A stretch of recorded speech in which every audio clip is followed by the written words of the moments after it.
나의 피난처 예수 뒤에요. 찬양 드리고 하기 시작합니다.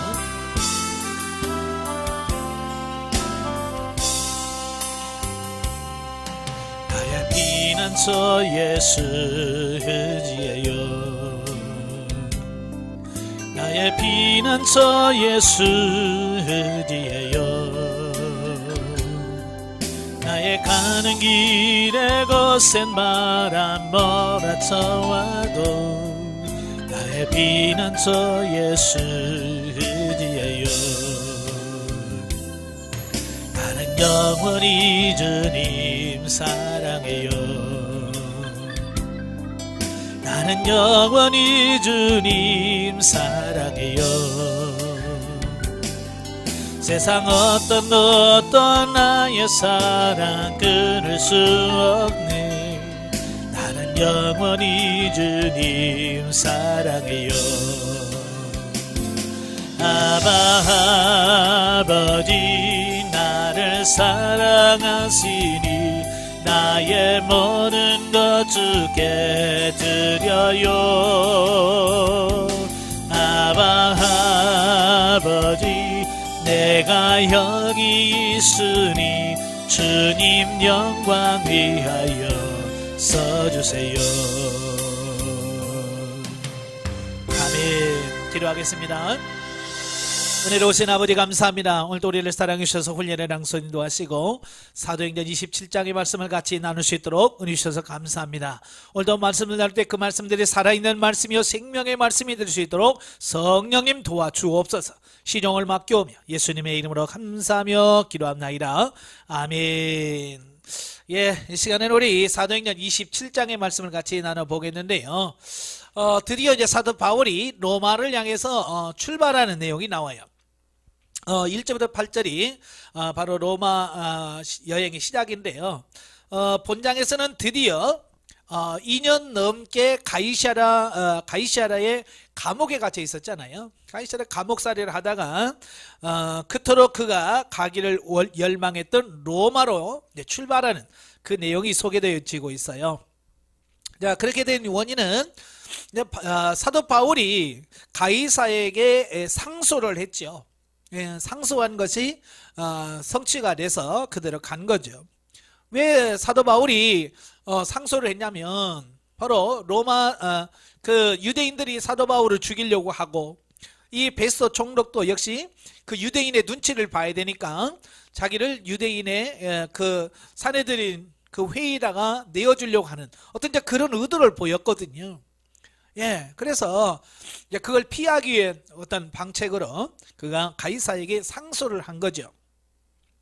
하지만 바울의 로마 여행은 단지 가이사에게 재판을 받기 위해서뿐만 아니라 실로 바울은 하나님께서 약속하신 바대로 로마의 복음을 전하려는 원대한 목적에 따라 스스로 죄인의 신분이 된 것이다. 그랬어요. 제가 26장에서 말씀드렸지만 사실 사도 바울이 가장 안전하게 로마로 갈 수 있는 방법이 이 방법밖에 없었단 그 말이에요. 왜냐하면 그 사도 바울을 죽이기 위해서 유대인들이 혈안이 돼 있죠. 수단과 방법을 다 가리지 않고 바울을 죽이려고 하는 거예요.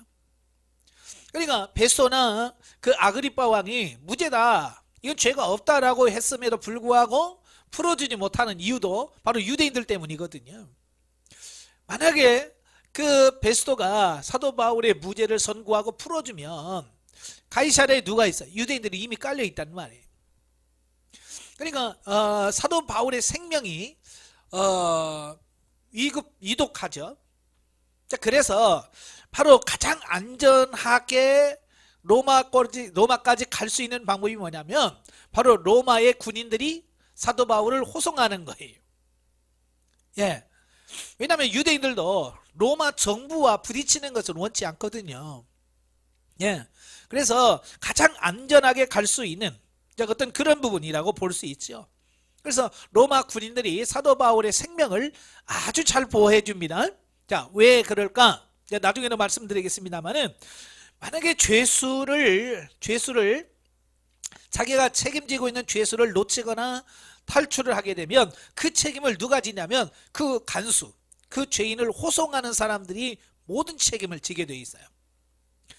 그러니까 그들도 어찌 보면 목숨 걸고 지키는 거죠. 왜? 잘못됐다가는 자기 생명이 날아갈 수도 있으니까. 예, 그래서 하나님께서도 그 방법을 허락하신 거다라고 이렇게 볼 수 있겠죠. 어쨌든 사도 바울은 이 죄수의 몸으로 로마로 가게 됩니다.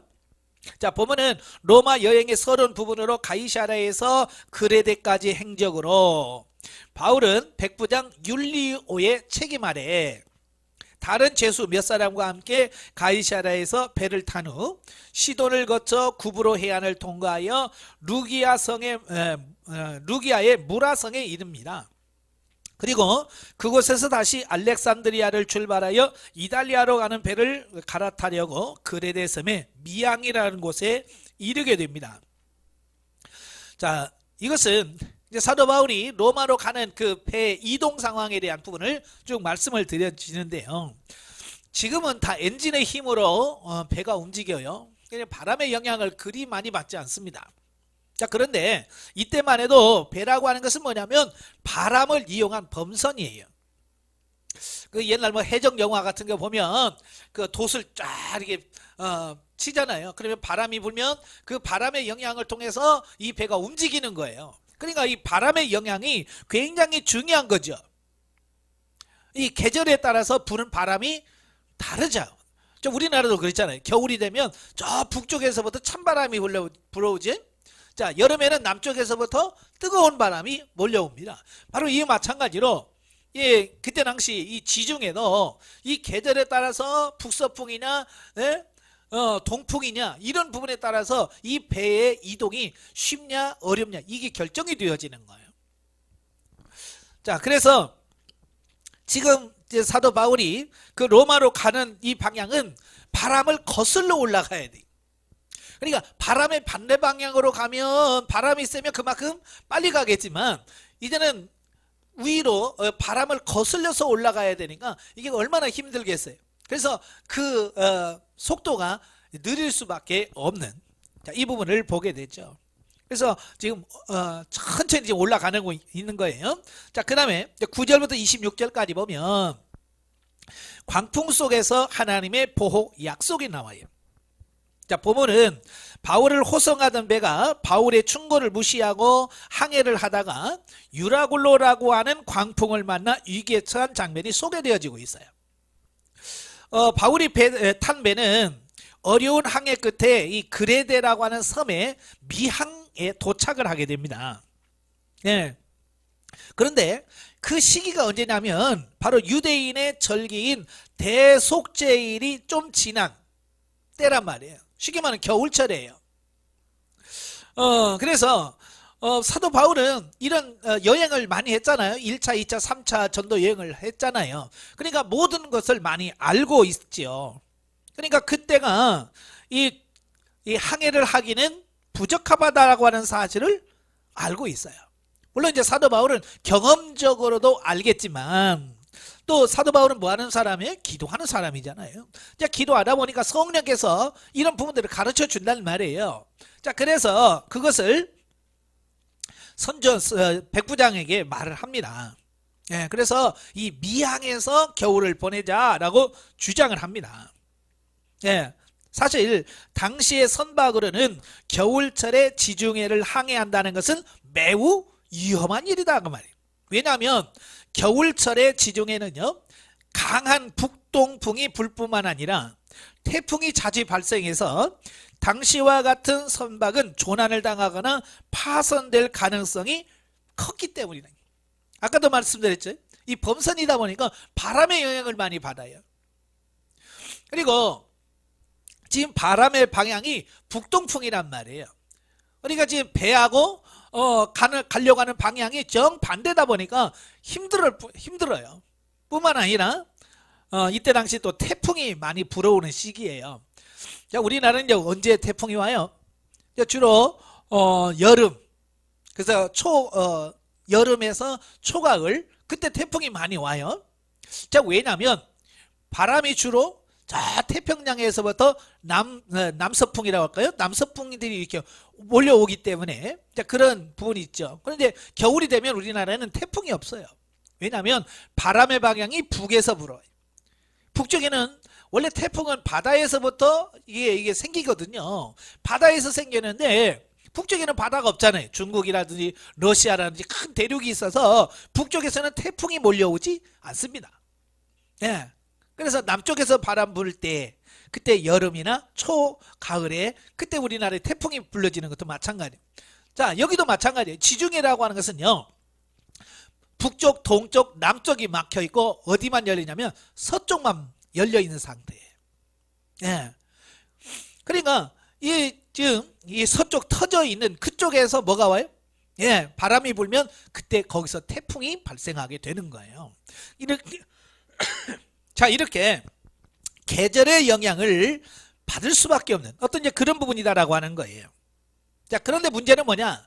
지금 그 배가 머물고 있는 미항이 많은 사람이 겨울을 나기에는 적합한 곳이 아니었다라고 하는 거예요. 좀 좁았다는 거예요. 지금 사도 바울이 탄 배만 해도 276명이 타고 있어요. 그러니까 자그마한 이 항구에서는 그 많은 사람들이 몇 개월 동안 먹고 자고 이렇게 하기에는 불편하다라고 하는 거예요. 예, 그래서 선장과 선원들은 항해를 계속해서 그레데 섬의 베닉스라고 하는 더 큰 크고 좋은 항구에서 가서 겨울을 보내자라고 주장을 하는 거예요. 예, 그러니까 사도 바울은 이 미항에서 겨울을 보내자라고 말하고 선장과 선주는 아니라 조금 더 가면 베닉스라고 하는 항구가 있다. 그 베닉스에 가서 겨울을 나는 것이 좋겠다라고 말하는 거죠. 그런데 그것을 결정할 수 있는 권한이 누가 있었냐면 결정권은 백부장에게 있어요. 예, 그때 당시에는 다 로마 속국이기 때문에 이 권한을 바로 로마의 관리들이 쥐고 있거든요. 그러니까 가냐 마느냐라고 하는 것은 누가 쥐고 있느냐면 율리오라고 하는 백부장이 쥐고 있는 거예요. 자, 그런데 이 백부장은 사도 바울에 대해서 잘 모르잖아요. 또 하나님에 대해서 몰라요. 이제 뭐 여행하면서 사도 바울이나 이런 부분을 조금씩 듣긴 했겠지만 하나님에 대해서 잘 모른다는 말이에요. 그러니까 사도 바울의 말보다는 누구의 말을 더 듣겠어요? 예, 경험이 많은 선장과 선주들의 말을 더 들을 수밖에 없지요.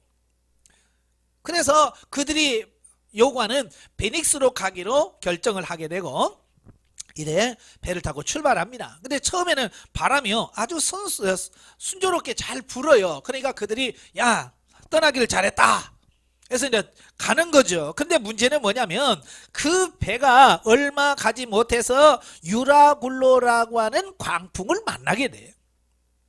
네. 유라굴로라고 하는 태풍을 만나게 돼요. 그래서 선장을 비롯하여 배에 탄 모든 사람들은 무려 14일이라고 하는 오랜 기간 동안 그 광풍과 사투를 벌여야 돼요. 예. 육지에서도 태풍이 오면 무섭잖아요. 그지? 예. 육지에 있을 때 강한 태풍이 오면 무서워요. 막 나무들이 꺾이고 날아다니고. 그런데 이 바다란 말이에요. 그것도 배, 적은 배. 그렇게 큰 배도 아니에요. 예. 적은 배에 타고 있으니 얼마나 그 위험하겠어요. 그러니까 배에 탄 사람들이 언제 이 배가 깨져서 물속에 잠길지 모르는 그 위급한 상황 속에서 있으니 얼마나 힘들었겠어요. 자, 그래서 그들은 하나님의 사람 바울의 충고를 무시하고 인간의 세상적 안목과 정욕에 따라 당장의 편의와 실리를 추구하다가 낭패를 당하고 만 것이다 라고 하는 거예요. 예, 그러니까 하나님의 사람이 사도 바울의 말을 듣고 미항에 있었더라고 하면 그 광풍에서 무사하게 잘 보낼 수 있을 텐데 예, 말을 듣지 아니하고 사람의 말을 듣고 움직인 결과가 뭐야? 이 광풍을 만나서 지금 생사가 지금 오락가락하고 있는 거예요. 예. 그러니까 사람들은 눈에 보아서 좋은 쪽으로 가면 안 된다 그 말이에요. 근데 사람들은 여전히 뭐예요? 하나님의 뜻을 따른다고 하면서도 눈에 보아서 좋은 쪽으로 선택한다는 말이에요. 예. 그러니까 성경을 보면 그런 예들이 참 많지요. 그 대표적인 예가 누구냐면 아브라함의 조카 롯이에요. 아브라함이 그 롯에게 말하죠. 네가 서하면 내가 동하고 네가 좌하면 내가 우하겠다. 양보했잖아요.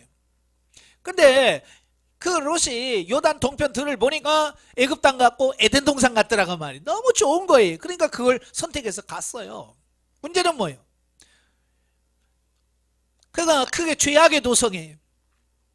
그래서 그 윗지방에 내 나라와 전쟁에서 포로로 끌려가고 다 뺏겼다가 아브라함에 의해서 다시 되돌려 받지요. 그럼에도 불구하고 계속 거기 사니까 어때요? 나중에 소돔과 고모라 산 멸망할 때 맨몸으로 나오는 그런 부분을 보게 되죠. 그러니까 일단 우리 눈으로 보아서 좋은 쪽으로 가면 항상 우리는 실패할 수밖에 없다. 이걸 기억하셔야 돼요. 그래서 우리가 편한 길, 좋은 길, 넓은 길로 가지 말고 좁고 협착하더라도 생명의 길, 진리의 길을 가는 우리 모두가 되어야 될 줄로 믿습니다. 예, 그와 같이 인생의 여정에 있어서도 순간의 세상적 쾌락과 안락을 찾고자 우리 인생의 참선장과 인도자 되시는 예수 그리스도의 복음을 무시하고 자신의 안목대로 행하는 자는 이와 같은 낭패를 경험하게 될 것을 우리들에게 보여준 거예요. 이 누구에게 준 게 아니라 바로 이 성경을 읽고 있는 우리들에게 준 말씀이란 말이에요. 너도 이렇게 하면 이런 고난을 받게 된다. 그 얘기잖아요. 그래서 가끔 보면 우리가 고난의 인생의 쓴맛을 본다는 말이 있잖아요. 예. 우리가 잘못 갔을 때 하나님께서는 쓴맛을 보게 하세요. 그 쓴맛을 보면서 우리가 잘못했었구나 라고 깨닫게 되어지는 어떤 이런 부분을 보게 되죠. 자, 21절부터 26절에 보면 그 절망적인 상황 가운데서도 오직 한 사람 바울만은 담대할 수 있었다라는 거예요. 지금 다른 사람들은 14일 동안 해도 못 보고 달도 못 보고 그 풍랑 속에서 막 하니까 얼마나 지쳤겠어요. 이제 소망이 다 끊어졌겠죠. 그런데 오직 한 사람만 아주 생기 있게 산다는 말이에요. 그것은 뭐냐? 사도 바울은 하나님을 믿는다는 말이에요. 왜냐? 그것은 그가 로마의 복음을 전하게 되리라는 주님의 약속을 신뢰했기 때문입니다. 사도 바울은 자기가 사명을 다하지 않는 한 하나님은 아직 자기를 데려갈 때가 아니라는 것을 믿는 거예요. 예, 아직 내 때가 아니다. 나는 죽을 때가 아니야. 그러면 하나님께서 나를 지켜주실 거라고 하는 어떤 확실한 믿음? 자, 그게 사도 바울 안에 있었던 거예요. 마치 예수님도 그 갈릴리 호수에서 태풍 가운데서 제자들은 뭐 죽는다고 난리치지만 예수님께서는 고물을 베시고 편안히 주무시잖아요. 왜요? 아직 예수님이 죽을 때가 안 되었다고 말이에요. 이 사명이 있는 자는 이렇게 하나님께서 지켜주신다는 걸 믿기 때문에 사도 바울은 거기서 안심할 수 있고 평안을 누릴 수 있었다라고 하는 거예요. 우리도 이 사명이 있다는 거, 그게 우리가 살아가는 존재 이유라는 거 우리가 기억하시면 좋겠고요. 두 번째로는 하나님께로부터 이런 풍랑에서도 구원을 얻게 될 것과 행선하는 모든 자를 하나님께서 그에게 주셨다는 메시지를 받았기 때문입니다. 네. 더 확실한 것은 뭐예요? 하나님께서 걱정하지 마라, 두려워하지 말라, 내가 지켜줄 거다. 그리고 이 배에 탄 모든 생명을 너에게 맡겼다라고 하나님께서 직접 음성으로 말씀해 주셨다고 하는 거예요. 이것만큼 확신한 게 어디 있겠어요? 그지? 하나님께서 직접 말씀하셨으니 뭐 염려할 게 뭐 있어요? 바울은 이 사실을 절망에 빠진 사람들에게 알려주면서 그들을 위로하고 격려하고 있습니다. 자, 이러한 구원의 선포는 배 안에 있는 사람들에게는 구원의 소망을 주었을 것이고, 그렇죠. 지금은 살 가망성이 전혀 없잖아요. 그죠? 그 태풍에서 구원받을 어떤 이런 게 없어요. 절망 가운데 있는 거죠. 그런데 이 사도 바울이 하나님이 지켜준다 라고 하는 그 말을 듣고 그들이 뭐예요? 소망을 품게 되요. 예. 또 바울의 권고를 무시하고 항해를 떠났다가 풍랑을 만난 백부장을 비롯한 선장과 선원들에게는 바울을 크게 신뢰하는 계기가 되었을 것이다. 그죠? 처음에는 사도 바울을 무시했죠. 뭐 지가 아는 게 뭐 있다고. 뭐 이러면서 사도 바울이 그 미항에서 겨울을 보내자라고 했을 때 모르니까 그러겠지라고 무시했던 그들인데, 막상 그 유라굴로 광폭을 만나고 나니까 어때요? 자기들이 얼마나 잘못했는지, 그리고 사도 바울이 얼마나 대단한 사람인지 그때서야 알게 되는 거죠. 자, 그런 의미에서 이번 풍랑은 바울을 사람들 가운데서 높여 복음 전도자의 사명을 완숙히 하려는 성령님의 역사요 섭리의 결과라고 할 수 있다라고 하는. 그러니까 우리는 늘 이런 거예요. 하나님, 평탄한 길을 주세요. 고난이 없는 너무 쉬운 길을 주세요라고 우리는 늘 기도한다 그 말이에요. 사실은 고난에 처했을 때 우리가 하나님을 만날 수 있고 다른 사람들에게 우리가 하나님을 증거할 수 있는 그런 기회가 되어지는 거예요. 예, 즐거울 때, 잘 될 때, 이건 예수 믿는 사람 안 믿는 사람 다 똑같아요. 평안합니다. 좋아합니다. 근데 문제는 뭐냐면 막상 어떤 문제, 고난을 딱 닥치면 정말 믿음 있는 사람과 믿음 없는 사람이 구별이 되잖아요. 예, 절대 위기 속에 가봐야 진짜와 가짜가 구분되어지는 거예요. 예, 그러니까 이 풍랑을 만나기 전에는 사도 바울은 아무것도 모르는 그런 사람으로 취급돼요. 그러나 풍랑을 만나고 나서 그 고난 중에서 사도 바울이 하나님의 사자, 이런 대단한 사람이구나 라고 하는 사실을 그들이 깨닫게 되어진다고 말해요. 그래서 우리 믿는 사람들은 고난 중에 잘해야 돼요. 고난 중에. 절망 가운데서도 그들에게 소망을 주고 그들을 끌어갈 수 있는 어떤 그런 믿음의 사람이 돼야 된다고 말이에요. 근데 믿음 없는 사람은 어때요? 하나님 믿는다고 하면서도 더 거기서 죽는다고 소리 지른단 말이에요. 그러니까 예수 안 믿는 사람들이 봤을 때 뭐야, 하나님 믿는다고 왜 저런 이렇게 되어진다면 그들에게 무슨 영향을 끼치겠어요. 그래서 우리는 고난 중에 처했을 때 우리가 어떻게 처신할 거냐가 바로 우리의 믿음이라고 하는 것. 그러니까 이런 상황을 허락하신 것도 하나님이시잖아요. 물론 하나님께서 태풍 못 일어나지 않게 하실 수도 있어요. 그죠? 예? 하나님은 능력이 태풍 못 하겠어요? 그러나 이 태풍으로 인하여 사도 바울을 높이시고 앞으로 로마까지 가는 모든 길목 속에서 사도 바울의 그 어떤 그런 부분들을 하나님께서 세우시기 위한 과정으로 이 과정을 허락하셨다라고 하는 거예요. 그러니까 고난이 어찌 보면 사도 바울에게는 유익한 것이 되어지죠. 여러분도 고난이 여러분 자신들에게 유익한 시간이 되길 바랍니다. 자, 27절부터 44절에 보면 광풍에서의 구원.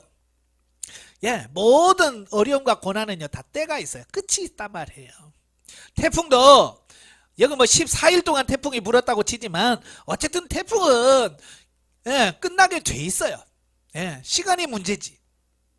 그래서 본문 역시 바울의 탁월한 활약과 바울로 인해 배 안에 모든 사람이 극적으로 구원받게 된 사실을 강조하고 있어요. 사실은 누가 구원해야 돼요? 선장과 선원들이 이 사람들을 구원해야 되는데 그들은 죽는다고 그러고 사도 바울이 그들을 구원해내는 어떤 이런 사실을 설명해 주고 있어요. 자, 풍랑을 만나 표류하던 배는 열 나흘째 되는 밤이 되어서야 비로소 멜리데라고 하는 섬 근처에 다다르게 됩니다.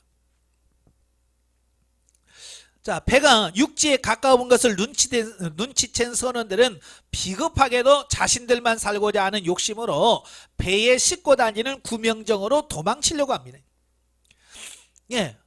지금 그 배는 270여 명이 타 있잖아요. 그러면 선장이라고 하면, 그죠? 선장이라고 하면 그 배에 탄 사람들의 생명을 책임져야 되잖아요. 그죠? 근데 자기 살겠다라고 구명정 띄워놓고 도망가려고 한다 그 말이에요. 이거 얼마나 이기적이냐 그 말이에요. 우리는 이런 이기적인 사람이 되면 안 됩니다. 그때 그걸 간파한 사람이 누구냐면 사도 바울이. 그들의 비겁한 행동은 바울의 간파와 바울의 말에 순종한 백부장과 군사들의 행동으로 저지됩니다. 사도 바울이 백부장에 가서 쟤들 도망치려고 하는데 못 도망치게 해라. 그러니까 백부장이 군인을 시켜서 그 구명정을 떠내 보내는 거죠. 이제 백부장이 누구 말 들어요? 바울의 말을 듣게 되는. 근데 이런 것이 되어져요. 자, 그러나 실로 풍랑을 만나기 전에는 선장과 선주의 말을 더 신뢰했던 백부장과 군사들은 이제 이런 경험들을 통해서 바울의 말이 더 옳은 것을 깨달았고, 그들이 지금 할 일은 뭐냐? 오직 바울의 말에 순종하는 것이 최선의 선택임을 깨닫게 되어진다. 예. 예. 전까지만 해도 무시했던 바울이 이제는 절대적인 신뢰를 얻게 되고, 그들이 바울이 말하면 그 말을 들을 수 있는 사람이 되어진 거야. 이 하나님께서 이렇게 상황을 역전시켜 주시는 거예요. 역전. 정말 여러분도 마찬가지예요.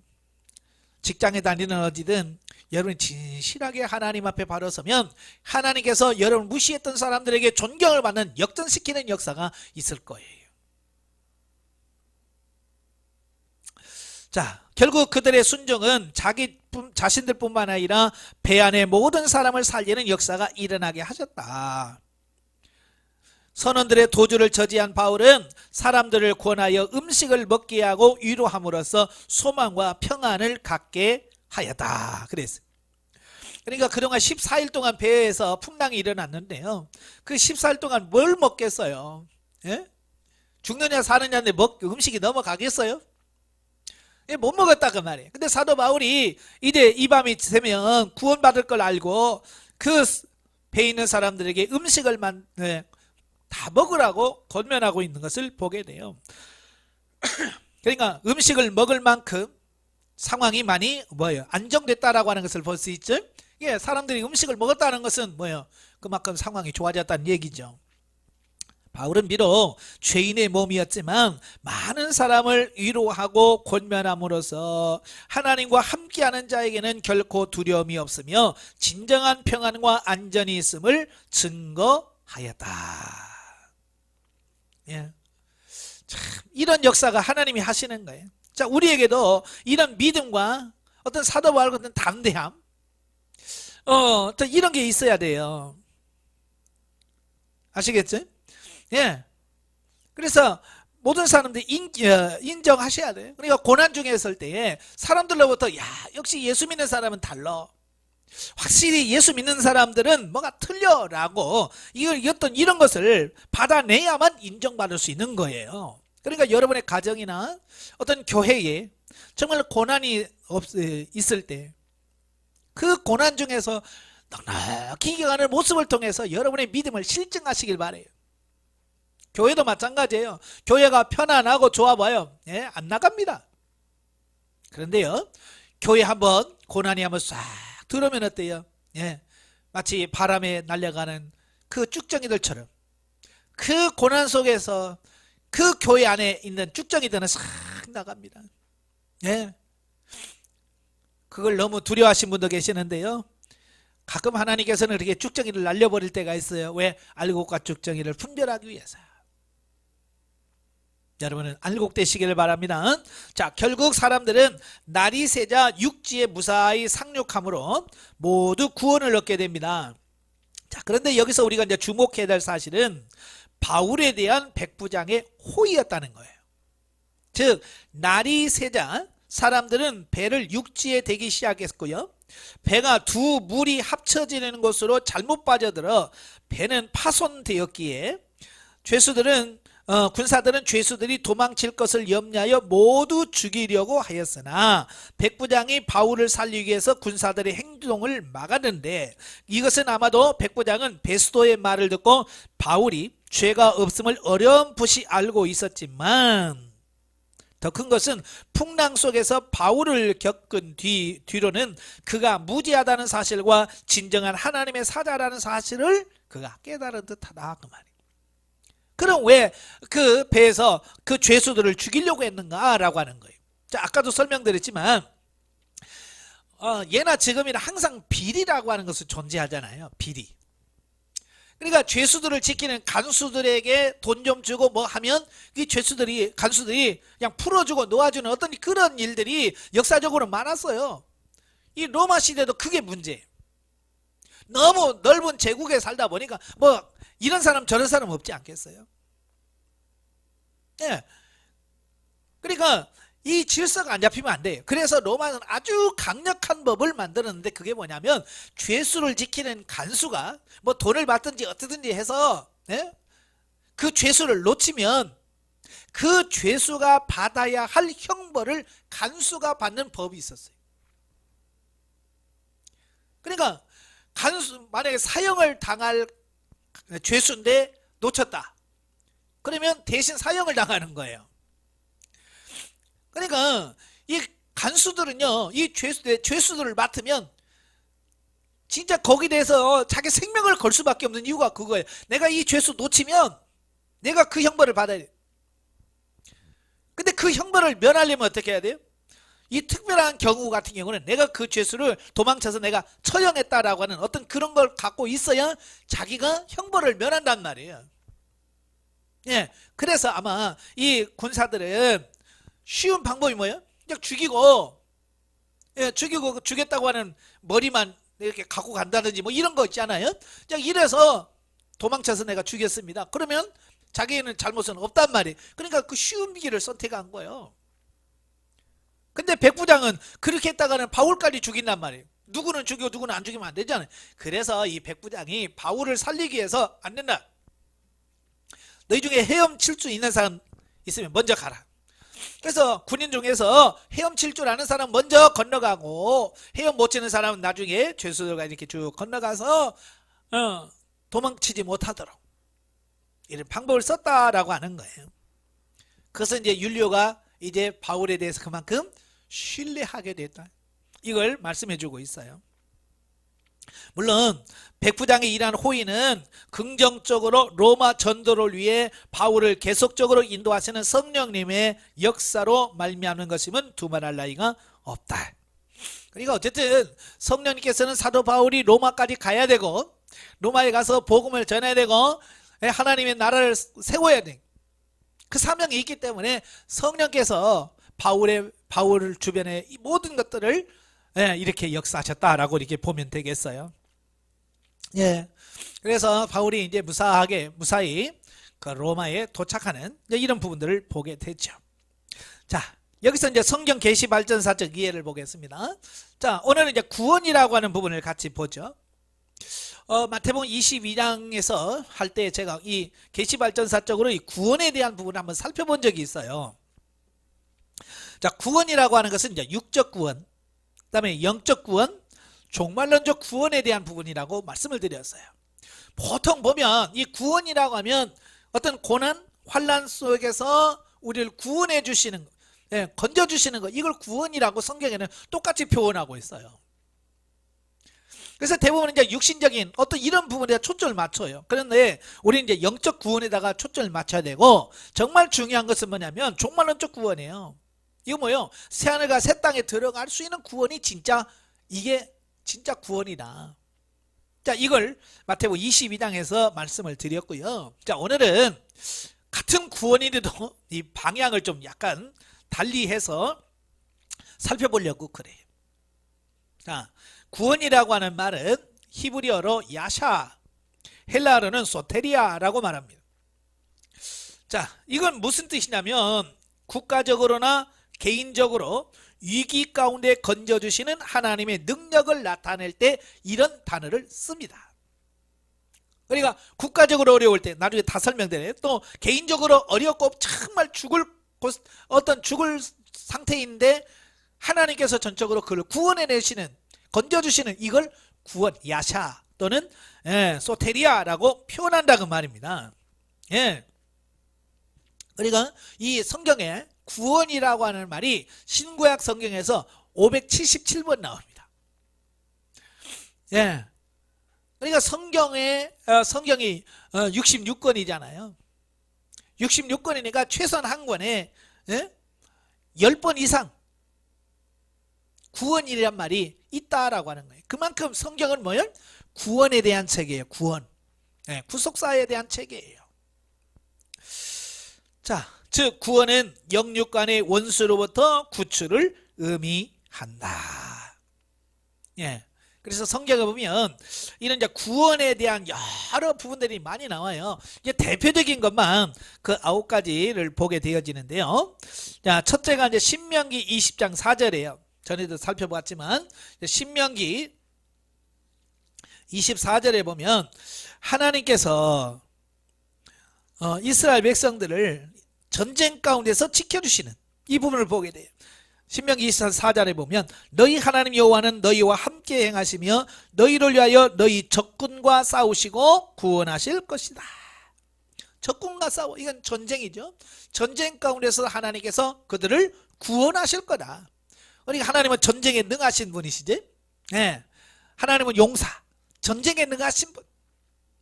그래서 전쟁 가운데서도 하나님이 구원해 주신다. 그래서 우리가 전쟁하면서도 항상 뭐 해야 돼요? 하나님께 기도하고 가야 되죠. 그래서 이스라엘 백성들은요, 이 전쟁터에 나갈 때 항상 하나님께 먼저 번제, 화목제, 속죄제를 드리고 그리고 출전하죠. 또 갔다 와서 화목제 드리죠, 속죄제 드리죠. 그래서 늘 하나님과 관계를 가까이 하죠. 왜? 전쟁은 하나님의 손에 달려있다는 고백이에요. 그 다음에 두 번째가 뭐냐? 시편 6편 4절 5절. 시편 6절 4절 5절에 보면 여호와여 돌아와 나의 영혼을 건지시며 주의 사랑으로 나를 구원하소서. 사망 중에 주를 기억하는 일이 없사오니 스올에서 주께 감사할 자 누구니까. 자, 여기서 스올, 여기 스올은 뭐예요? 죽어서 가는 무덤을 말합니다. 죽어서 가는 곳, 이건 사망을 말합니다. 사망. 죽음에서 건져주세요. 예. 하나님은 우리를 죽음에서도 건져주십니다.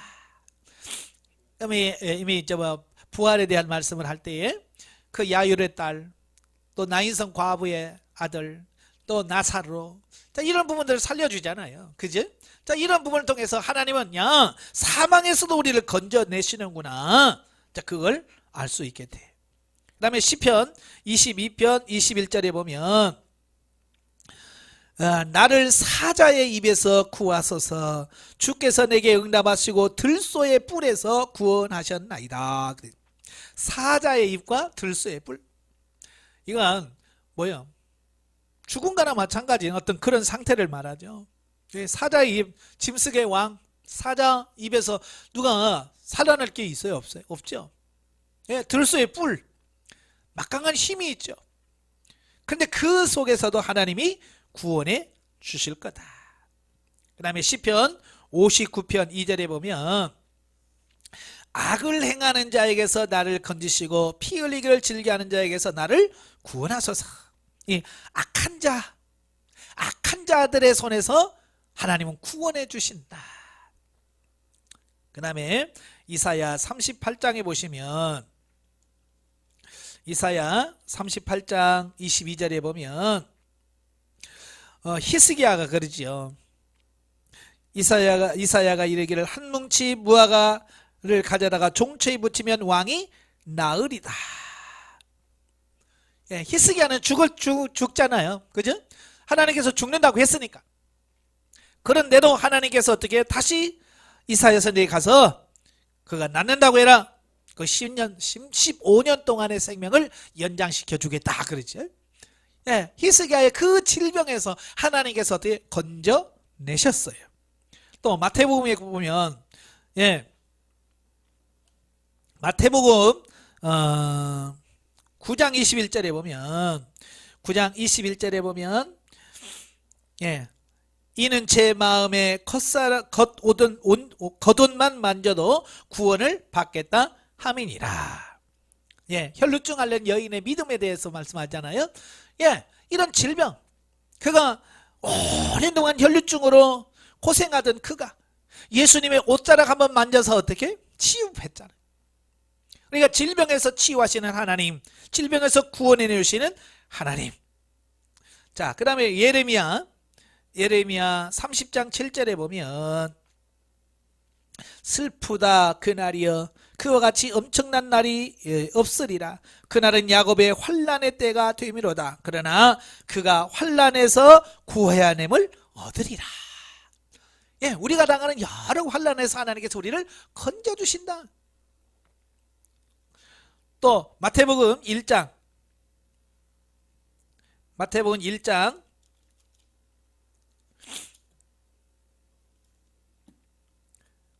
21절에 보면 그 예수님에 대해서 이렇게 말씀하죠. 예? 아들 낳으니 그 이름을 예수라 하라. 이는 그가 자기 백성을 그들의 죄에서 구할 자이심이니라. 예, 죄에서 구원해 주시는 분. 또 로마서 5장 9절에 보면 이제 진노, 하나님의 진노에서 그러면 이제 우리가 그의 피로 말미암아 의롭다 하심을 받았으니 더욱 그로 말미암아 진노하심에서 구원을 받을 것이다. 하나님의 진노에서도 구원, 건져내면 마셔. 그 다음에 로마서 13장. 로마서 13장에서는 이제 11절, 13장 11절에 보면 또 너희가 이 시기를 알거니와 자다가 깰 때가 벌써 되었으니 이는 이제 구원, 우리의 구원이 처음 믿을 때보다 가까웠음이니라. 자, 여기서 말하는 구원은 무슨 구원이냐면 종말론적 구원을 말해요. 예수 그리스도의 재림을 통해서 완전한 천상에 들어가는 그 영원한 구원을 예표합니다. 또 고린도서 5장 5절, 계시록 12장 10절 다 모여 종말론적 구원에 대한 말씀을 하시고 계시는 거예요. 자, 그런데 자, 여기서 이 구원만 있는 것이 아니라는 거예요. 더 우리가 이 구원에 대해서 더 깊이 살펴봐야 될 게 뭐냐, 하나님께서 정말 우리를 구원하시려고 하실 때 어떤 구원을 원하실까? 네, 어떤 구원? 그러니까 뭐 전쟁에서도 구원하시고 사망에서도 구원하시고 다 구원하시는데 정말 하나님이 하시고자 하시는 구원이 과연 뭘까? 궁극적인 구원이 뭘까? 그것은 전인 구원이라는 거예요. 전인 구원. 자, 우리가 데살로니가전서 5장 23절을 보면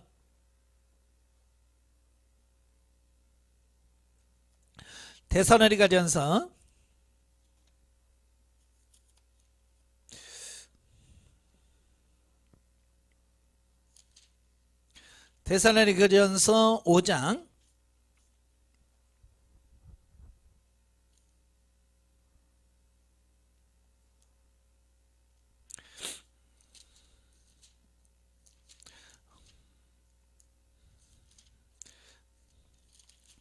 5장 5장 23절 보면 자, 평강의 하나님이 친히 너희를 온전히 거룩하게 하시고 또 너희의 온 영과 혼과 몸이 우리 주 예수 그리스도께서 강림하실 때에 흠 없게 보존되기를 원하노라.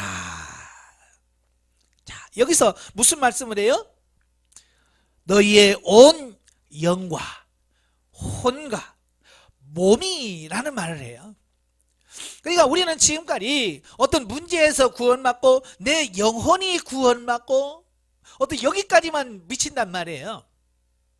그런데 오늘 하나님께서는 우리의 영뿐만 아니라 영도 구원하지만 우리의 혼도 구원하고 우리의 몸까지도 구원해서 완벽하여 점도 없고 흠도 없고 티가 없도록 예수 그리스도 앞에 서기를 원한다.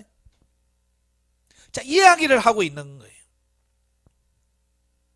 자, 왜 이런 말씀하냐면 오늘날 많은 우리 크리스찬들의 문제가 뭐냐면 이 전인 구원을 신경 쓰지 않고 영혼 구원에다만 초점을 맞추다 보니까 어떤 문제가 발생되냐면 죽어서 천국 가면 되지 라고만 생각하지 우리 이 땅에서 살면서 우리가 얼마나 변화되고 새로워지느냐 여기는 관심이 없다고 하면 다시 말하면 성화에 대해서 관심이 없어요. 왜? 죽어서 천국만 가면 되지 뭐. 자, 여기에 머문단 말이에요. 그것도 물론 중요합니다. 성경의 영혼 구원의 문제도 굉장히 깊이 다루고 있어요. 그런데 문제는 뭐냐, 거기서 멈추면 우리가 더 이상 성화나 변화된 삶을 추구할 수 없다는 얘기예요. 그러니까 오늘날도 우리 한국교회가 손가락질 받고 욕먹는 이유가 바로 거기서 영혼 구원에서 머물러요. 머물러. 우리는 이제는 그곳에서 머물면 안 돼요. 우리는 하나님 있는 자녀로서 하나님 있는 사람다운 삶이 우리를 통해서 구현되어지고 사라져지는 데까지 가야 된다 그 말이에요. 아시겠죠?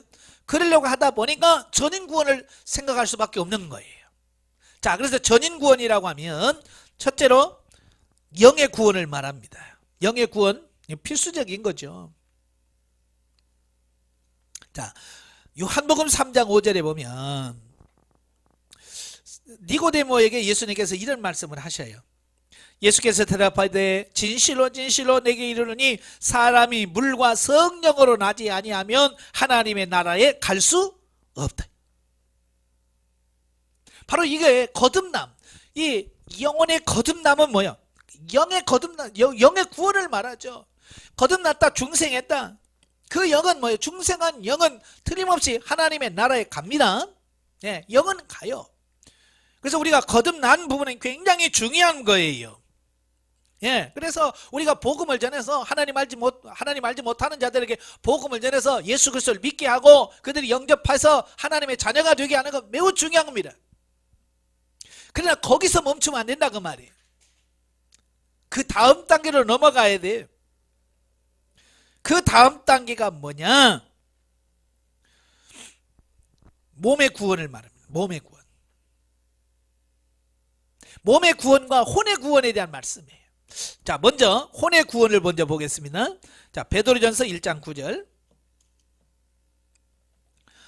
베드로전서 1장 9절에 보면 믿음의 결국은 곧 영혼의 구원을 받음이라 그랬어요.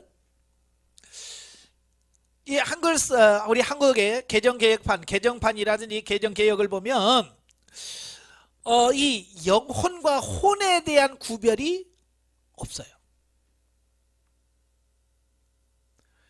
그래서 저도 이제 성경을 읽다가 참 애매할 때가 참 많거든요. 대부분이 이 신약성경에 영혼으로 기록되어진 부분들이 다 뭐냐면 혼은이야, 혼. 예, 혼을 영혼으로 다 이렇게 번역을 해놨어요. 근데 여기서 영혼은 뭐냐? 혼의 구원을 받습니다. 믿음의 결국 곧 혼의 구원을 받는다라고 표현해 놨어요. 자, 여기서 이제 혼의 구원이라고 하는 게 뭐냐? 우리가 잘 아는 요한 3서 2절에 보면 내 영혼이 잘된 같이, 그 영혼 아니에요. 혼입니다. 내 혼이 잘된 같이. 그래서 킴 제임스 버전을 보면 그 영혼과 혼에 대해서 이렇게 구분해 놓았어요.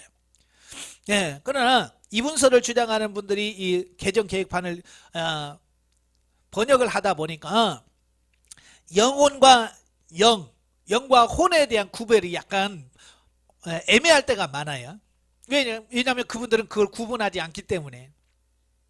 예, 그래서 우리가 바로 이 혼의 구원. 자, 그러면 이 혼의 구원이라는 게 뭐냐? 그러면 혼도 살아서 천국 간다는 얘기냐? 그런 말이 아니에요. 여기서 혼의 구원이라고 하는 게 뭐냐면 이런 거예요. 우리 인간론 배우셨죠? 인간은 하나님께서 우리 인간을 창조하실 때 영과 혼과 몸으로 창조하셨다고 그랬잖아요. 그래서 맨 처음 하나님이 창조하실 때 뭐예요? 영은 하나님과 교제해서 영은 하나님의 뜻을 알게 해요. 그리고 하나님의 뜻을 깨달은 영이 혼에게 전달하죠. 그러면 혼은 영으로부터 전달받은 영의 지식을 지정의를 통해서 분석합니다. 그래서 결정을 합니다. 그래서 몸에게 지시를 하면 몸이 그 깨달아진 부분에 대해서 100% 순종합니다. 이게 최초의 인간을 창조하신 하나님의 그 모습이에요. 예, 그럴 때는 모든 삶이 뭐예요? 완벽한 하나님의 뜻을 100% 성취하는 어떤 그런 삶이었어요. 근데 문제는 뭐냐? 이 아담과 하와가 범죄함을 통해서 영이 죽었단 말이에요. 영이 하나님과 관계가 단절돼 영이 죽어. 그러니까 영이 하나님의 말씀을 받아야 되는데 이 영이 단절됨으로 하나님의 말씀을 뜻을 제대로 알 수가 없단 말이에요. 그래서 그 다음부터는 이제 혼과 몸이 원하는 대로 살아요. 그래서 에베소서 2장 3절에는 마음과 몸과 마음이 원하는 대로. 그래서 마음은 뭐예요? 혼이에요. 몸이 육신이 원하는 대로, 마음이 원하는 대로 살아가요. 그래서 우리가 예수를 믿어도 바로 하나님의 뜻대로 말씀대로 살지 못하는 이유가 뭐냐면 이 혼과 육이 자기 마음대로 사는 생활에 너무 익숙한 거예요. 너무 거기 젖어버린 거예요. 그러니까 계속해서 예수는 믿지만 예수 안 믿을 때의 삶을 그대로 사는 거예요. 그래서 사도 바울이 고린도서 3장 1절에서 육신에 속한 사람, 영적 어린아이로 표현하고 있어요. 그 상태는 변화된 삶이 어려워요. 변화된 삶을 살 수가 없어. 그래서 하나님께서는 영혼이 구원받고 그 다음에 혼이 구원받기를 원해요. 그래서 혼이 구원받는다는 게 뭐냐? 여기 자기가 지금까지 살아오면서 자기가 정립해 놓은 자아라고 하는 것을 파쇄하고, 자아를 자기 생각을 파쇄하고 영의 생각을 따라 사라지는 그 단계를 혼의 구원이라고 말하는 거예요. 내 생각을 내려놓고 내 생각을 포기하고 하나님 영의 그 인도하심에 순종하는 것, 이게 혼의 구원이라고 말씀드릴 수 있어요. 그러면 혼의 구원이 일어나게 되면 가치관의 변화가 일어나요. 사고의 변화가 일어나요. 생각하면서 살아가는 이게 바뀌어. 그러다 보니까 그 다음에 일어나는 게 뭐냐? 몸의 구원이 일어나는 거예요. 이 혼의 구원이 일어나고 되면 자동적으로 뭐가 이루어지냐? 몸의 구원이 일어나요. 자, 몸의 구원은 로마서 8장 11절. 로마서 8장 11절에 예수를 죽은 자 가운데서 살리신 이의 영이 너희 안에 거하시면 그리스도 예수를 죽은 자 가운데서 살리신 이가 너희 안에 거하시는 그 영으로 말미암아 너희 죽을 몸도 살리시리라. 네. 예수 그리스도로 말미암아 그의 영으로 죽을 몸도 살린다. 이 말을 또 오해하면 이 죽을 몸이 저 천국에 간다는 말인가? 그 말이 아니에요. 죽을 몸이라고 하는 것은 뭡니까? 죄 가운데 빠져서 도무지 하나님의 뜻을 행할 수 있는 능력이 없는 그 상태를 말하는 거예요. 완전히 심판받을 어떤 그런 존재를 말한다는 거예요. 그런데 그걸 몸이 구원을 받는다라고 하는 것은 뭐예요? 범죄하고 죄만 짓던 그 몸이 이제는 구원받은 혼의 가치관을 따라서 순종하게 되고 성령을 따라 살 수 있는 삶으로 바뀌어지더라. 이게 혼의 몸의 구원이라고 말이에요. 자 밑에 정리를 해보면, 자 하나님께서 하시길 원하시는 구원은 전인 구원이라고 말이에요. 전인 구원. 그래서 전인 구원은 영은 뭐예요? 거듭나는 것이 영혼 구원이 이루어지는 거예요. 자, 거듭나는 영의 구원입니다. 자, 혼은 뭐예요? 자아가 파쇄되어 영의 지배를 받음으로, 예, 자아가 파쇄되어야 그 다음에 영의 생각을 따라 살 수 있는 단계로 가. 이게 혼의 구원이란 말이에요. 그 다음에 뭐예요? 몸은 영의 지배를 받는 혼의 지배를 받아서 변화되어 하나님의 말씀대로 사라지는 삶을 통해 구원받는. 예, 혼이 바뀌게 되면 몸이 자동적으로 하나님의 말씀대로 사는 삶으로 바뀌어져 가는 거예요. 그러면 그게 나타나는 게 뭐냐? 그게 성화예요. 그게 성화. 영혼이 구원받고 혼이 구원받고 몸이 구원받아서 자동적으로 뭐가 돼요? 예수 그리스도를 닮아가는 성화의 삶이 이루어져요. 그게 진정한 구원이다. 유대인들이 실수한 게 뭐예요? 네, 영혼 구원 없이 몸의 구원을 하려고 했던 거예요. 네. 그러니까 율법적인 어떤 행위를 통해서 구원받으려고 그렇게 몸부림쳤던 거예요. 그러나 거기서 불가능하단 말이에요. 그래서 실패한 거예요. 그래서 예수 그리스도께서 오셔서 이제 내가 혼을 살려줄게. 영을 구원해 줄게. 그러면 구원받은 영이 혼을 구원하고 혼을 구원받은 그 혼이 몸을 구원해서 우리의 전인이 정말 하나님이 원하시는 뜻대로 하나님 말씀대로 사는 그런 역사가 나타날 거라. 할렐루야. 그래서 우리가 죽어서 천국 가는 것만 생각하지 마세요. 그 전에 우리의 혼이 구원을 받아야 돼요. 우리 몸이 구원을 받아요. 그래서 모두 우리 영혼 몸이 전체가 예수 그리스도께 흠없는 날이 오해. 그게 완전한 구원, 전인 구원, 성화 구원이라고 말씀드릴 수 있어요. 거기까지 갔을 때 우리 교회가 바뀔 거예요. 여러분의 교회가 바뀔 거고 여러분의 삶이 바뀌어지고 여러분의 인생 자체가 바뀔 거예요. 이런 전인 구원이 여러분의 삶 속에서 일어나길 주님으로 축원합니다. 기도하겠습니다. 은혜로우신 아버지 감사합니다. 오늘도 아버지 귀한 말씀을 들었습니다.